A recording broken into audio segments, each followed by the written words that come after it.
بسم الله الرحمن الرحيم لا حول ولا قوة إلا بالله العلي العظيم حسبنا الله ونعم الوكيل نعم المولى ونعم النصير الحمد لله رب العالمين وصلى الله على سيدنا محمد وآله الطاهرين لا سيما بقية الله في الأراضين أجل الله تعالى فرجه الشريف وجعلنا من أعوانه وأنصاره وشيعته إن شاء الله. Today is the day of Ashura, and I thought today I somehow pause in the series of the lectures that we had and talk about another subject, but it is also somehow related to the discussion that we had. The subject today is remembrance of Allah subhanahu wa ta'ala in the light of the practice of Imam Hussein, and in particular the day of Ashura. And this is, I said, related to the subject that we had because we were talking about the way Imam Zaman establishes faith and Iman, and the whole core of Iman is remembrance of Allah subhanahu wa ta'ala. Human beings are very special among the creatures of Allah. Maybe jinns are like human beings, and maybe there are others that we don't know. But in respect those things that we know, human beings are very special in different ways. One of the differences, one of the specialities of human beings is that there are different levels of awareness, different levels of knowledge among human beings. It's not as easy as saying either we know something or we don't know. Either something is in mind or is not. No. There are different levels, different layers, and sometimes something is there, but you are fully unaware. In our mind or in our soul, there may be traces of events that have happened to us, but we are unconscious about them. But it's not that we have forgotten them, absolutely. No, they are there. And sometimes they have lots of effects on us. A good memory of, for example, someone being kind to us on a special, for example, occasion. Make the whole occasion always looking very nice to us. Maybe we don't know what was the reason, but the reason is that in that particular time we had very good experience, and this has caused a kind of association between these two ideas in our mind. So whenever that day comes, we are reminded of that good experience, but maybe we don't know the reason, or we don't remember the reason. But this is in an unconscious level of our mind. And this is very important, and as you know, that in psychology and also psychotherapy, sometimes they try to find the solutions for the mental illnesses by going back to those unconscious levels of our mind. Of course, sometimes they maybe exaggerate and they think everything has some explanation there, but the fact is that there are things that we have been through. They are not cleaned from our memory. They are there, but they are not active. They are in a passive mode, but they are there and they have their own effects on us.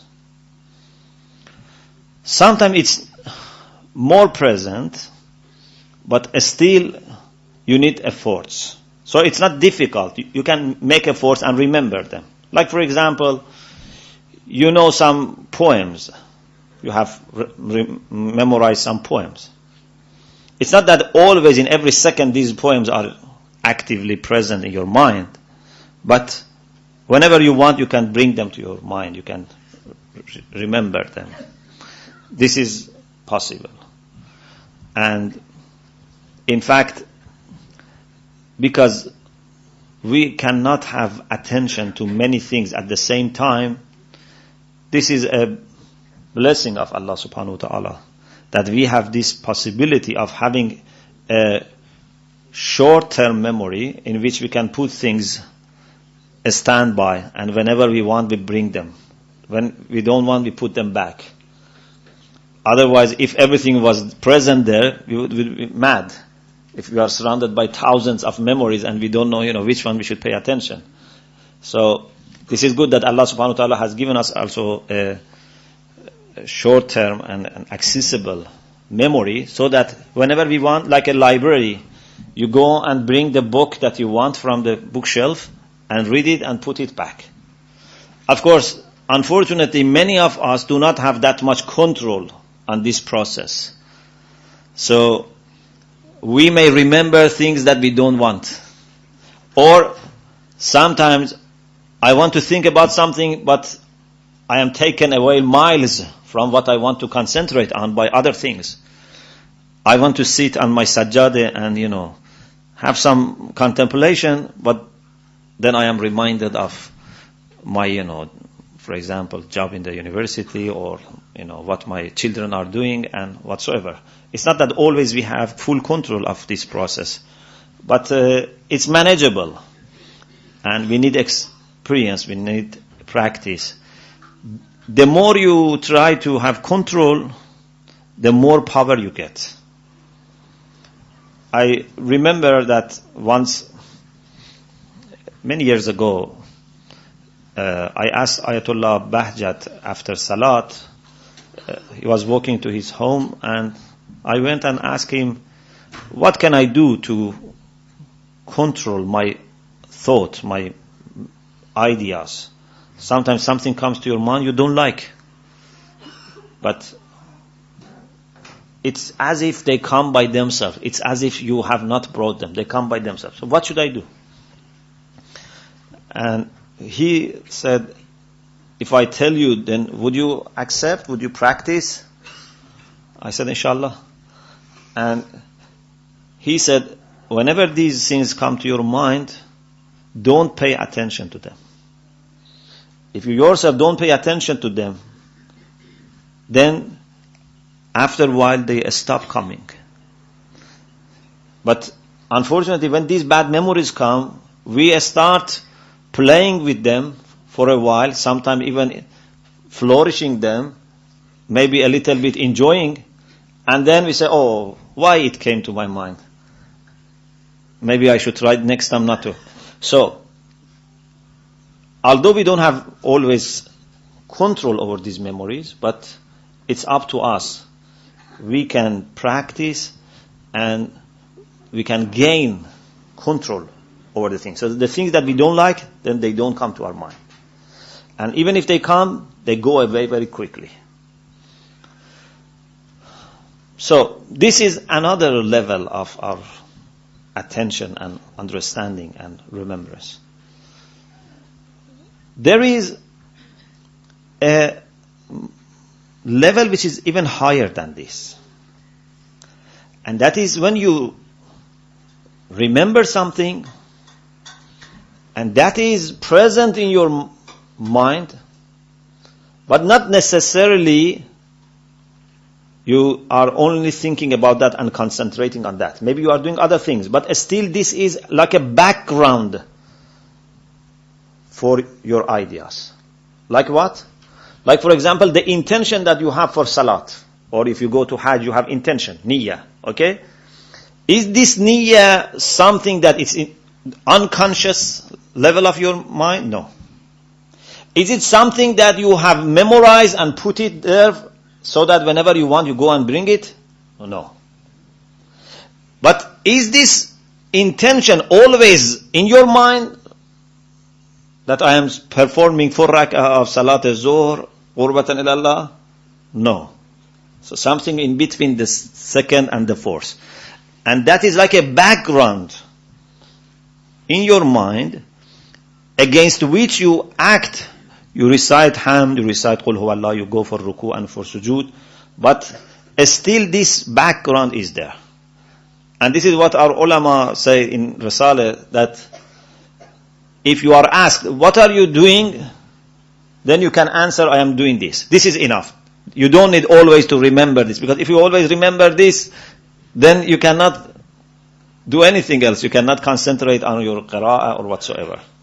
So this is a kind of background for your attention. Okay. This is the beauty of human being that has all these levels of understanding. And maybe some of these levels can be subdivided into sub-levels. What is important, what is actually influential in developing ourselves is mostly the third and the fourth. Either something that you remember fully, or something which is there present in your mind, even if as a background. But it's giving flavor and giving color and formation to what you think about and what you do. These two are very important. And when we talk about remembrance of Allah subhanahu wa ta'ala, we must get engaged in the remembrance of Allah in these two ways. It's not beneficial that in our unconscious level we remember Allah. Indeed, all human beings have this knowledge of Allah subhanahu wa ta'ala. This is an innate knowledge that Allah has given to every human being, that deep in their heart and mind, this is built. This knowledge is there. And whenever they are, for example, faced with dangers and threats, they quickly and automatically are reminded of this knowledge of Allah subhanahu wa ta'ala. As the Quran says, إِذَا رَكَبُوا فِي الْفُلْكِ دَعَوُوا اللَّهَ مُخْلِصِينَ اللَّهُ الدِّينَ. When they are aboard on the ship and they are faced with the storms and they think that they are going to die, then they are reminded of Allah subhanahu wa ta'ala. That unconscious knowledge becomes conscious. But what is the point? This is not useful, because they're only when they are in danger. As soon as they reach the coast, فَلَمَّا نَجَّاهُمْ إِلَى الْبِرِّ, when they are saved by Allah subhanahu wa ta'ala and they can put their feet on the land, then many of them forget Allah subhanahu wa ta'ala. So this is not enough. This is not also enough that you have it there in your memory, so whenever you want you can bring. You may have memorized all the zikrs, all the invocations, all the du'as, all the supplications. But these are there.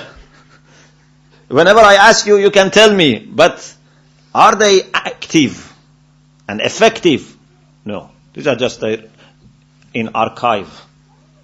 We don't want archive of zikrs. What we need is the last two.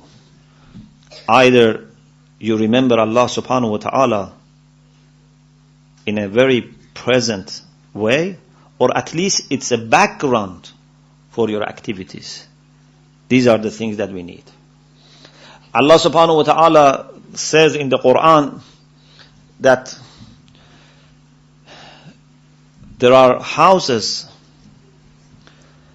that Allah subhanahu wa ta'ala has permitted His name to be mentioned in those houses, in which Allah has permitted His name to be mentioned. في بيوت أذن الله أن ترفع ويذكر فيها اسمه. In houses that Allah has permitted to be raised, to be elevated, and His name be mentioned. So first of all, this shows that to be able to remember Allah subhanahu wa ta'ala in the way that we talked needs permission from Allah subhanahu wa ta'ala. This means that this is not something that happens for everyone. Everyone is not worthy of remembering Allah subhanahu wa ta'ala. There must be some kind of preparation. The heart must be capable of hosting remembrance of Allah. It's like, for example, if someone wants to invite a very important person to his house, and this person maybe have 100 people with him, always going with him. If your house is small, or is not, tidy, or it's mess, you cannot invite such a person with such honorable companions. So, في بيوت أذن الله أن ترفع ويذكر. These are the houses that Allah subhanahu wa ta'ala has permitted to be raised, to be elevated, and His name to be mentioned. Maybe these two are related to each other. It means that first these houses are elevated, then they can be placed for remembrance of Allah subhanahu wa ta'ala. Before being elevated, they cannot be worthy of being a place for invocation of Allah subhanahu wa ta'ala. Then, what is the thing that gives value to these houses? In this dunya, what gives value to the houses is sometimes the way the house is built. It has very good design and architecture. Sometimes it's because of the furniture, the way it's furnished. Sometimes it's because of the location. The location is very good. Sometimes it's because of the size. Sometimes it's because of neighbors. You have good park or next to the metro underground station. These are the things that give value. But what about these houses that Allah is talking about? Allah says the value of these houses is because of the people who are in these houses. This is very important. في بيوت أذن الله أن ترفع ويذكر فيها اسمه فيها الرجال يحبون. There are people in these houses that would like to be purified, to be cleansed. As we say in Arabic, sharaful makan bil makin. Value of the place is because of the person who is there. Unfortunately, normally we give value to the people according to their place. So if I am living in a very good, for example, house, people respect me more. Oh, this man is very important. Why? Because his house worth several millions of pounds. If I am, for example, a poor man who is tenant, and I live in council house, they may say, no, this man is not very important. This is what, not mu'mineen, but normal people, may have this mentality. But, as we say, sharaful makan bil makin. The value of the place is because of the one who is in that place. So Allah subhanahu wa ta'ala said, these houses are raised, and Allah has permitted to be raised, and His name to be mentioned in these houses, and inside these houses there are people who want to purify themselves. So these houses are houses for purifying yourselves. And these are the people that nothing makes them preoccupied so that they neglect, they forget Allah subhanahu wa ta'ala. رجال لا تلهيهم تجارة ولا بيع عن ذكر الله. Neither business nor trade, merchandise, nothing make them busy to the extent that they forget Allah subhanahu wa ta'ala. Of course they are busy, they are not silly people, they are not lazy people, they are not people who don't make efforts. They are busy, but what we say here, busy, we mean things that preoccupy your mind so that you forget Allah subhanahu wa ta'ala. So, you can be fully engaged in social life, in lots of interactions with other people and society, but at the same time, the remembrance of Allah can be present there as a background that gives you direction in your life. You know why you are doing this. The way that ulama say, if you are asked, what is your intention? You must be able to say. So if you are asked, why you are doing this? You must be able to quickly, not just, finding beautiful answers. Sometimes people deceive themselves, So when you ask them, why you are doing all this?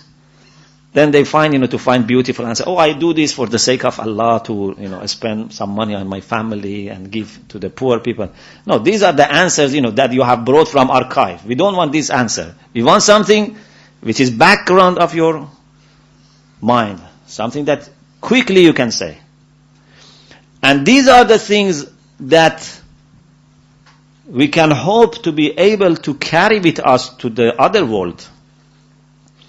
Something which is there as an unconscious subject, or something which is just stored in archive, these are not the things that can benefit you.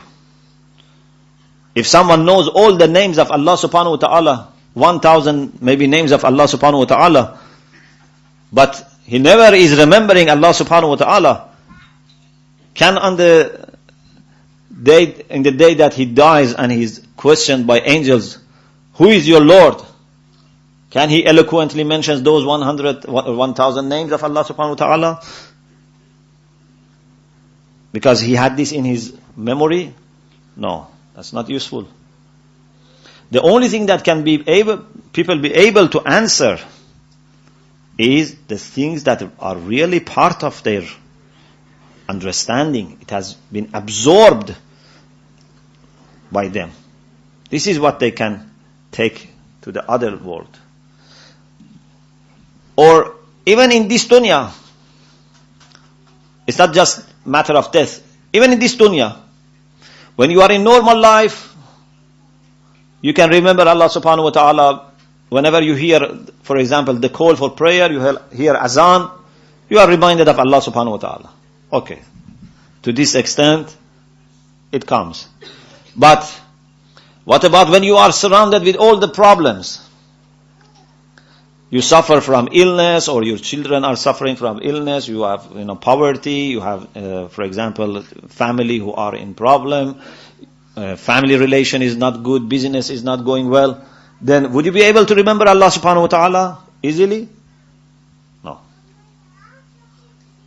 When a good customer comes, and you can maybe deceive that person, would you be able to remember Allah subhanahu wa ta'ala? When your partner or your neighbor or your spouse or your children or your parents or your relatives are somehow wronged by you, you have mistreated them, would you be able to remember Allah subhanahu wa ta'ala and quickly say, I was guilty, I was the one who made fault? It's not easy. If you want to see how much people remember Allah subhanahu wa ta'ala and how much people have real attention to Allah subhanahu wa ta'ala, spend some time with them. Listen to their conversations. Listen to the way that they treat people or speak to the people. Look the way they treat the people and find on how many occasions they have had attention to Allah subhanahu wa ta'ala. Some people, you listen to them from the beginning of the day up to the time they go to bed, and you don't hear anything about Allah subhanahu wa ta'ala. Yes, exclude the time for salat. The time for salat is something that, has become like a formal, way of performing your obligation. Even in salat, we may be forgetting Allah subhanahu wa ta'ala. But in their real life, how much they remember Allah subhanahu wa ta'ala? How much they attribute their success to Allah subhanahu wa ta'ala, rather than attributing to themselves or to luck or chance or market or whatsoever. How much they attribute everything to Allah subhanahu wa ta'ala. How much if they make mistakes, they realize that this is caused by themselves and negligence of Allah subhanahu wa ta'ala. Sometimes you make journey with the people. This is also very good to find out the reality of people, because when you make a journey, then there are many things which are not easy. Everything is not possible to be arranged in advance. Then you can see the realities of the people. If you go for example, for Hajj or other trips, and things are not always going smoothly, so you can find out what is there deep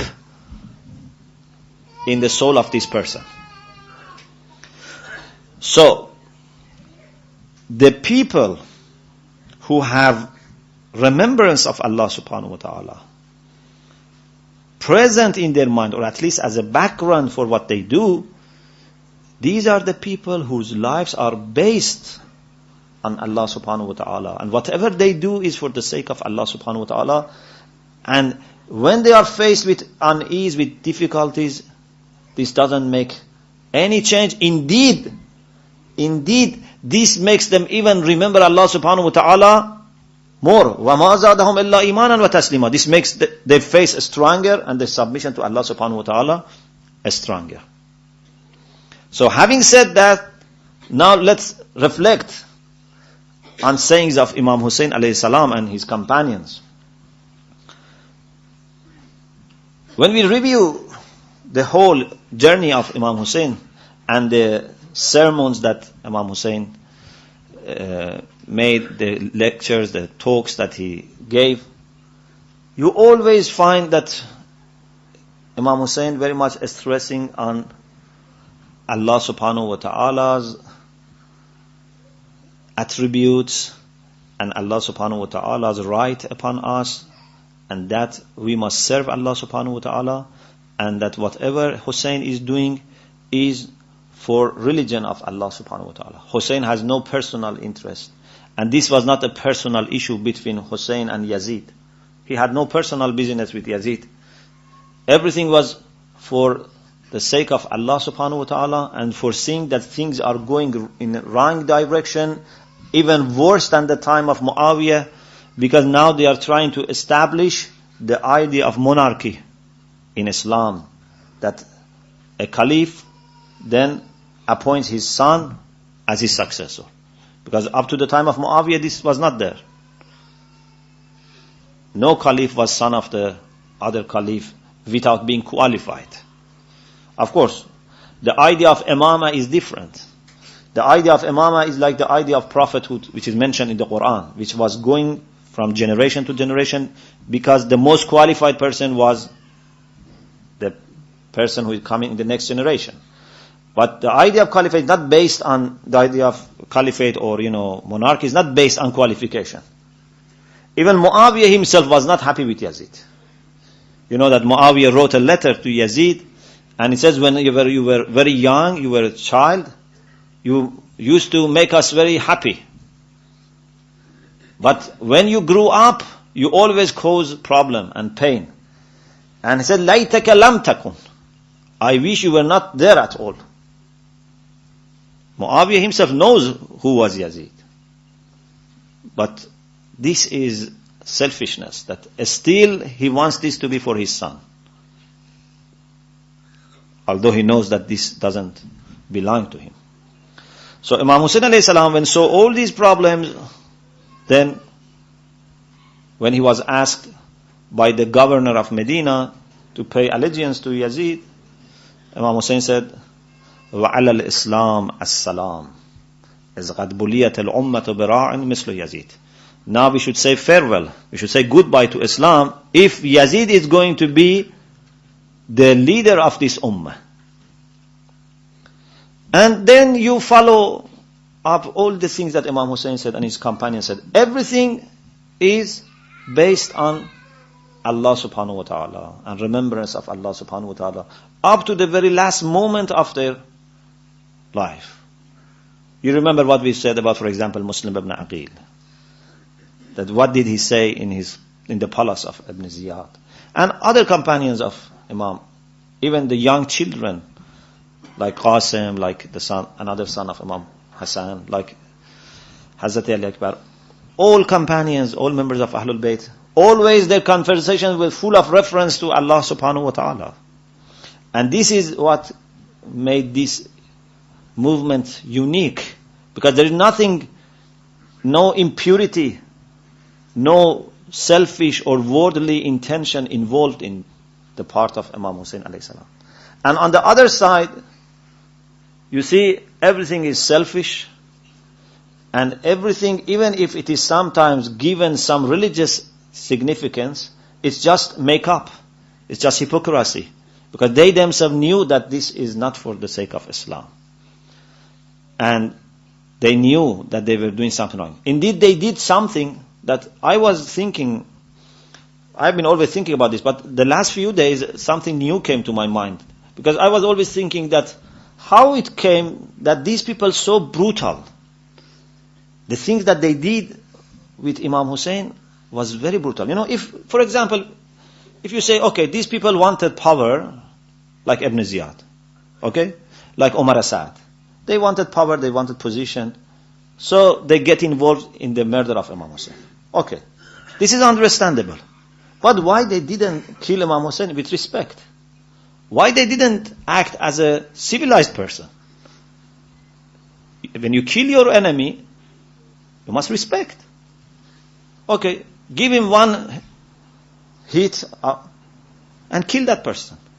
And respectfully let he be buried without damaging the body, without attacking the family and children.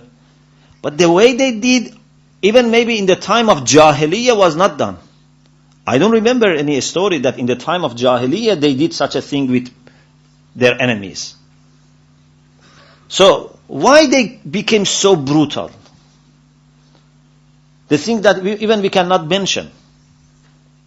How they, acted in respect to Imam Hussein. And then, sometimes you wonder, for example, taking away the dress of Imam Hussein, although Imam Hussein had on a very old trousers, because he knew that they would take away and loot the dress. See, they took it away. Or taking ring from the finger of Imam Hussein, and, I don't want to mention the story. So why they became so brutal? It came to my mind that maybe because these people were involved in such a big crime, then on the day of Ashura, they were cursed by Allah subhanahu wa ta'ala. And if someone is cursed by Allah subhanahu wa ta'ala, according to the Quran, means that this person would be far from mercy of Allah and guidance of Allah. So it means that Allah subhanahu wa ta'ala took away from them all the knowledge, all the understanding. And they became like mad. They did something that they themselves later for sure regret. But in that day, they were cursed. So they didn't know what they're doing. They did things that no one, can explain.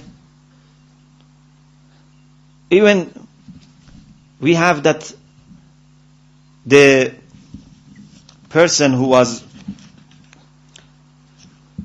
Sanan ibn Anas, when in the last moment was using his sword to cut and attack Imam Hussein, he said, Wallahi inni la ajtazzu ra'asaka wa a'lamu annaka ibn Rasulillah wa khayrun nas aban wa umman. He said, Hussein, I am hitting you while I know that you are the son of the Prophet and your father and mother are the best people.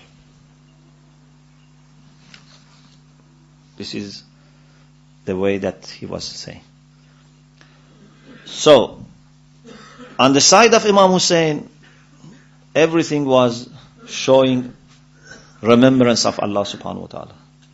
On the side of enemies, everything was showing that these people were so much forgetful of Allah subhanahu wa ta'ala that Allah subhanahu wa ta'ala made them forget themselves. And when they forgot themselves, they did everything. This is Quran. لا تكونوا كالذين نسوا الله فأنساهم أنفسهم. Do not be like the people who forgot Allah subhanahu wa ta'ala, then Allah made them forget themselves. If you forget yourself, then you can do everything. If I forget that I am a human being, that Allah has given me conscience and has given me power to understand what is good and what is bad and then go for after good, then I forget this, then I may do everything. I may do every crime. A very beautiful thing that happened on the day of Ashura that you all know is the story of the Salat on the day of Ashura. You know, the person who mentioned the time for Zuhr was Abu Sumama. And this Abu Sumama told Imam Hussein alayhi salam that it's the time for Zuhr. And Imam Hussein alayhi salam looked to the sky and said, ذكرت الصلاة جعلك الله من المصلين الذاكرين. You reminded about the salat. You mentioned salat. May Allah subhanahu wa ta'ala make you among the people who say their prayer and the people who remember Allah subhanahu wa ta'ala. Zakirin. Then Imam said, Na'am hadha awwalu waqta. Yes, you are right. This is just the beginning of the time of. Maybe he looked few seconds before Zuhr, and then Imam checked and said, yes, this is the beginning of the time. And then Imam said, Salhum an yakuffu anna hatta nusalli. Ask these people to leave us so that we can pray. The same thing happened to Imam Ali in the war of Siffin. During the war of Siffin, Imam Ali alayhi salam wanted to say prayer, and then Ibn Abbas told Imam, oh Imam, this is not the good time for salat. We are, busy and we fight. And Imam Ali said, aren't we fighting for salat? The whole point of this fight is salat. Why should we delay salat and get involved in fighting? So, Imam Hussein alayhi salam, despite that the battle was very severe, said, ask them to give us time so that we say our prayer. And Abu Sumama said, may I be your ransom? Although these people are going to follow and, continue their attacks, but by Allah, as long as I am alive, they cannot catch you. I will be shelter for you. And I would love to be able to say another salat behind you. Some people say that enemies at that time were so close to the Imam and his people that they heard the voice of Imam and this conversation. So one of them, who was called Hussein or Hasin, with Sad, not with Sin. Maybe Hasin, maybe Hussein. Hasin ibn Tamim heard this conversation and said, this salat will not be accepted. He just wanted to cause pain. And then Habib ibn Mazahir was there, said, زعمت أنها لا تقبل من آل الرسول وتقبل منك يا حمار. He said, oh donkey, stupid man, you think that Allah does not accept prayer of family of the Prophet and accept from you? Then that man attacked Habib, and a fight started, and Habib managed to hit the horse of Hasin. Then his friends came and helped him, and they all attacked Habib. And it was the time that Habib was killed. Many people attacked him by swords and spears. So Habib is also a martyr for Salat, in addition to being a martyr for Imam Hussein alayhi salam. And then what happened was, a person who was called Badil, he separated head of Habib. And Hasin, who started all this fight, told that Badil, give me head of Habib so that I put it on my horse, hang it on my horse, and go around, and everyone knows that I have been involved in killing Habib. Look at their mentality. Look at how cursed they were, and they were taken away their understanding. They wanted to show off that they had some role in killing a person like Habib. Then Imam Hussein alayhi salam said, after reaching body of Habib, said, "Indallahi ahtasibu nafsi wa humata ashabi." I leave these to Allah subhanahu wa ta'ala, and I expect from Allah subhanahu wa ta'ala reward for this. Then two people went for fight so that they can get enemies involved and busy with the fights, so that Imam Hussein and others can say their prayers. And among those who were left with Imam, remained with Imam, two of them stood in front of Imam as shelter. And these two were Sa'id ibn Abdullah and Amr ibn Qarz al-Ka'bi. So they stood in front of Imam. And this shows how loyal they were to Imam, that they received all the arrows and didn't move, didn't bend. You may remember I mentioned 3 years ago this story from one of ulama, Faiz Kashani, that he had this question in his mind, that why Imam Hussein said to his companions in the night of Ashura that I do not know any companions more loyal and better than my companions. Then he was thinking that whoever was in their place must have done the same. Because, the love that he had, so he thought that everyone must have done the same. These were not special people. Then he had a dream that he was in the same situation, standing in front of Imam Hussein and providing shelter for Imam Hussein for Salat. But in his dream, he saw that when arrows came towards him, he bent and the arrow hit Imam Hussein. Then he regret. He cursed himself. He said, why I have done it? He stood up again the arrow was coming and he bent. And then he woke up and he realized that this is something easy to say.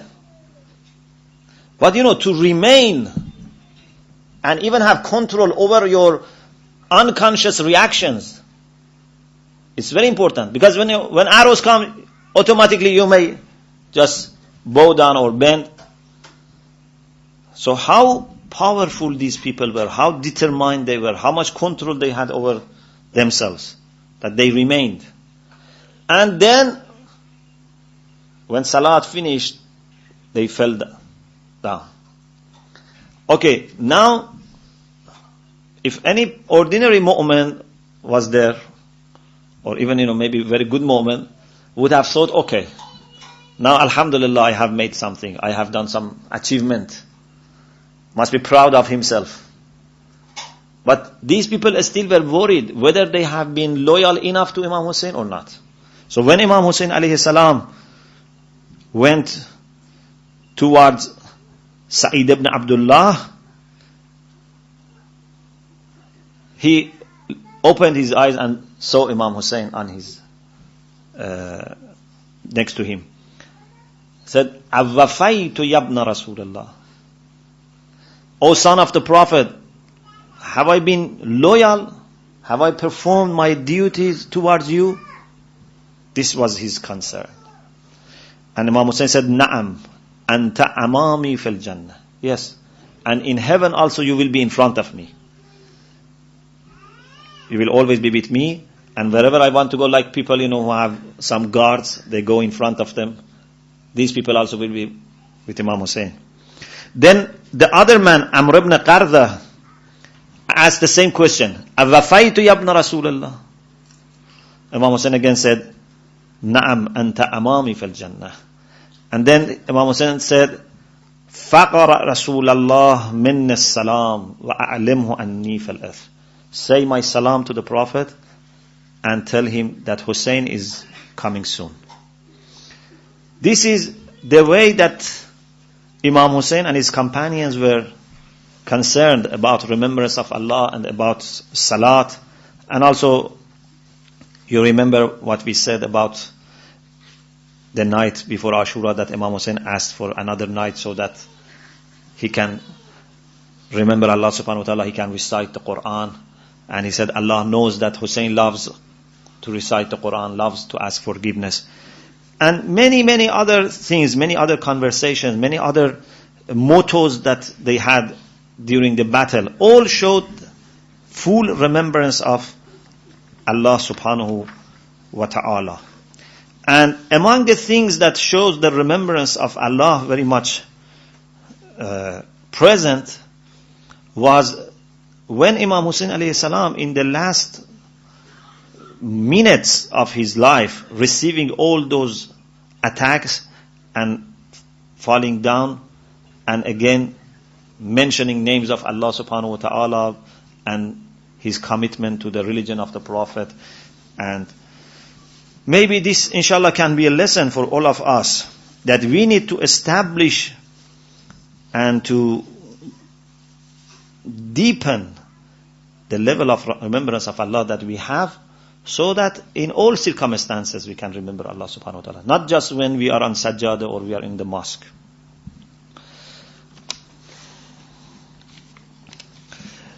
You may know about the Ziyarat Nahiyya Muqaddasah, which is given by Imam Zaman to one of his Nawab, one of those 4 deputy of Imam Zaman. And this is very much respected by our ulama. This is a long ziyarah. And in part of this ziyarah, Imam Zaman himself explains what happened on the day of Ashura. And Imam Zaman alayhi salam also says that in one place, he says, فَلَئِنْ أَخَّرَتْنِ الدُّهُورِ وَآقَنِي النَّصْرُ كَالْمَقْدُورِ وَلَمْ أَكُنْ لِمَنْ حَارَبَكَ مُحَارِبًا وَلِمَنْ نَصَبَ لَكَ الْعَدَاوَةَ مُنَاصِبًا فَلَأَنْدُبَنَّكَ صَبَاحًا وَمَسَاءً. Imam Zaman, addressing Imam Hussein, says that if I have been hindered by the course of time, means Allah didn't want me to be in your time, so I was not lucky enough to be with you and to support you and to be your ransom. I was not able to fight your enemies. So what I do, فَلَأَنْدُبَنَّكَ صَبَاحًا وَمَسَاءً, I will therefore lament you morning and evening. وَلَأَبْكِيَنَّ لَكَ بَدَلَ الدُّمُوعِ الدَّمَى, and instead of weeping tears, I will weep blood. This shows the severe of crying of Imam Mahdi.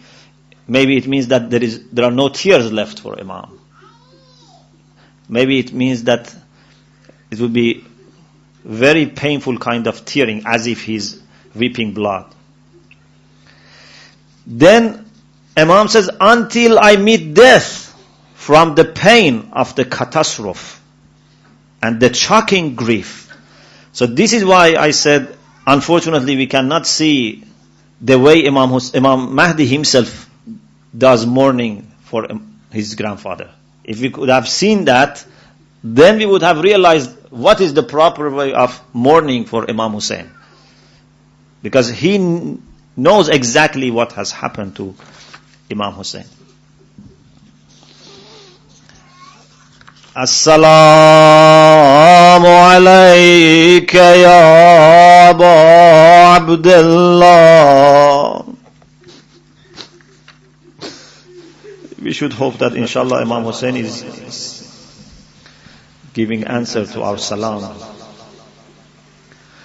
Assalamu alayka ya Aba Abdullah وعلى الأرواح التي حلت بفنائك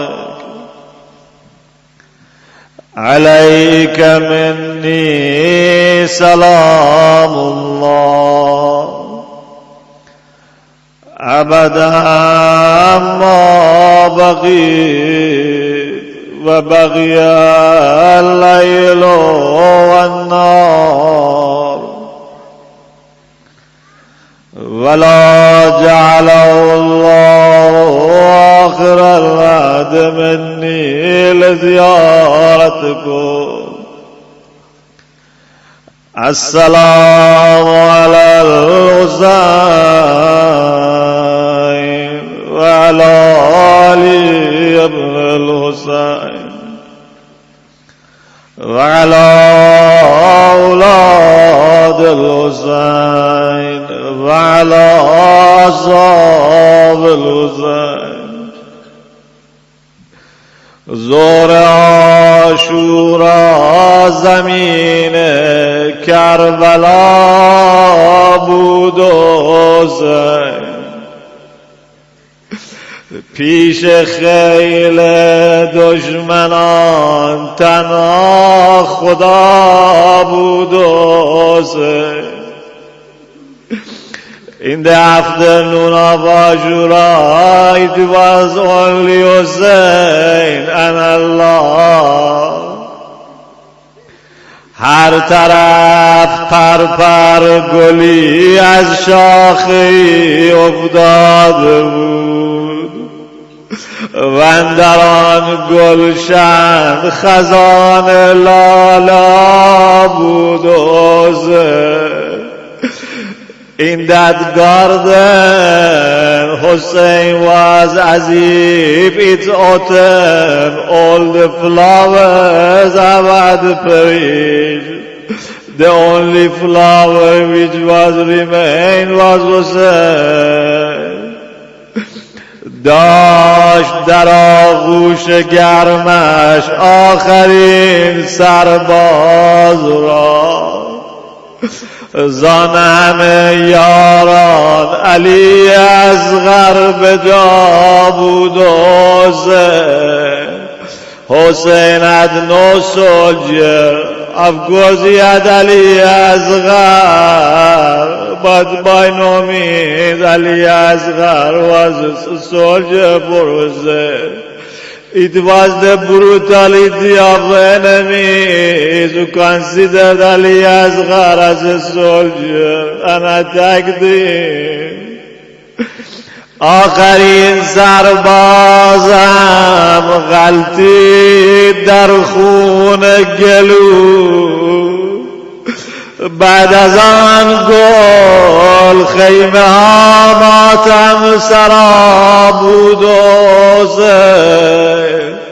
After Ali Asghar, even the tents were full of pain. Ladies were crying, looking at the empty place of Ali Asghar.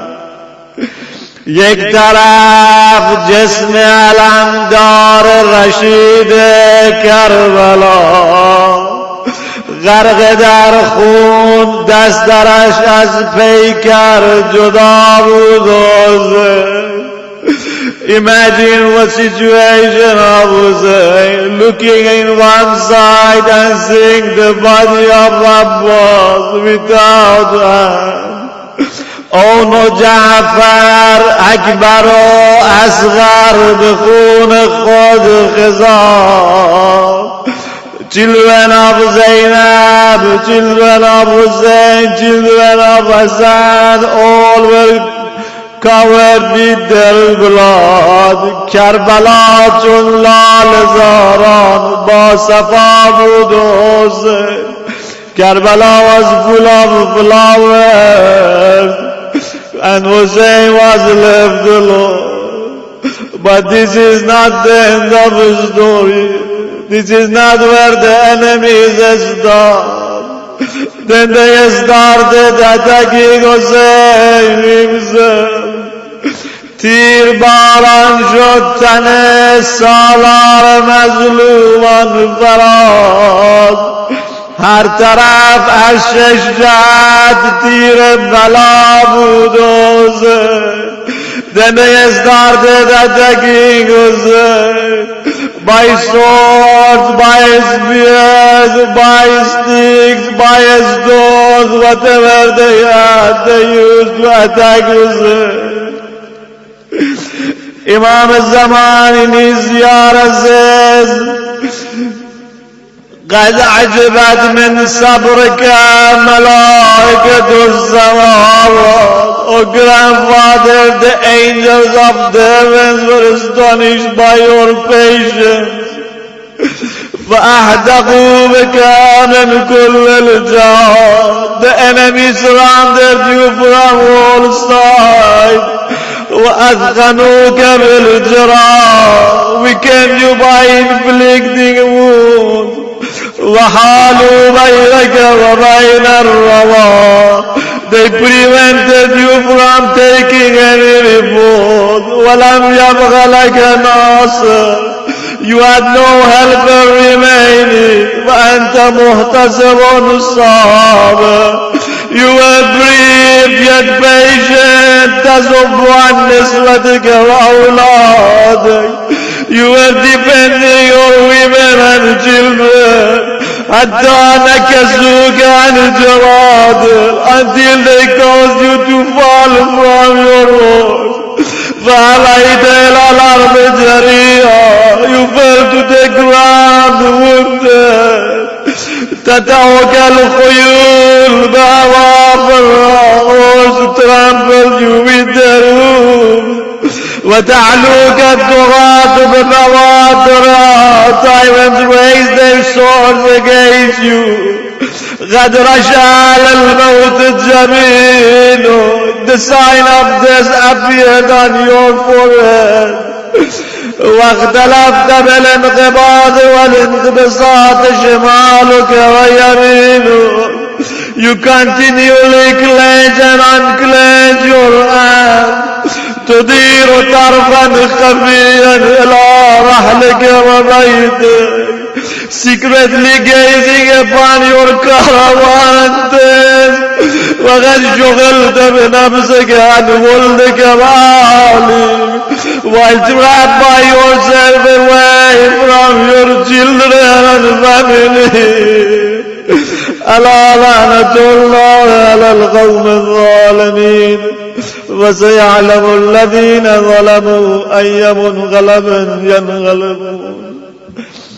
اللهم صل على محمد وآل محمد.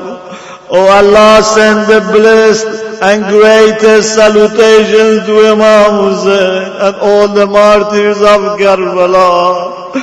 Oh Allah, let us be with Hussein when we die, and after we die, let us be with Hussein in heaven. Oh Allah, let us act like Hussein and die like Hussein. Oh Allah, make our children lovers of Hussein, generation by generation. Oh Allah, the enemies of Hussein and Ahlul Bayt, those who can be guided, please guide them. Those who cannot be guided, please destroy them. Oh Allah, because of Hussein and because of Imam Sajjad who was ill in Ashura, heal all our ill brothers and sisters, oh Allah. Oh Allah, forgive our sins and mistakes. Forgive all marhumin, our parents and forefathers and foremothers, all ulama and martyrs and whoever has done something good to us. Oh Allah, forgive them and be pleased with them. Oh Allah, let us see our Imam al-Zaman in this world before we die. Let us see our Imam al-Zaman when we die. Oh Allah, make our Imam al-Zaman happy with us and accept his prayers for us and for his Shia. Oh Allah, make the advent of Imam al-Zaman as easy as possible, as quick as possible. Oh Allah, make end of our life the best time of our life. Allahumma ja'al awaqib umurana khayran. Inshallah, for our request be granted for inshallah establishment of safety and security, especially in the holy lands. We should recite 5 times Amman Yujib, And we ask Allah subhanahu wa ta'ala for the sake of Hussein, for the sake of Ali Asghar and Ali Akbar and all those martyrs, because of Lady Zainab and Imam Sajjad and all those captives, inshallah, to grant us our requests. Whatever requests you have, remember your mind, but don't forget the situation of Ummah, the situation of the Shia community all over the world, and the people who are ill, the people who are in hospital, the dead people who expect from us to remember them. أعوذ بالله من الشيطان الرجيم أمن يجيب المضطر إذا دعاه ويكشف السوء أمن يجيب المضطر إذا دعاه ويكشف السوء أمن يجيب المضطر إذا دعاه ويكشف السوء أمن يجيب المضطر إذا دعاه ويكشف السوء أمن يجيب المضطر إذا دعاه ويكشف السوء. Allah, we are really mustar. We are really hopeless if we are left to ourselves, but we are very hopeful if you are our wali, if you are our master, if you are the one who looks after us, then we are fully hopeful. Oh Allah, don't let us go out of this majlis with hands empty, with requests being not granted. No, this is not the way that we expect you to treat us, the people who have mourned for Hussein. Oh Allah, whatever we have asked you, and whatever we forgot, but you know it's good for us, please grant us for the sake of Hussein. Salawat.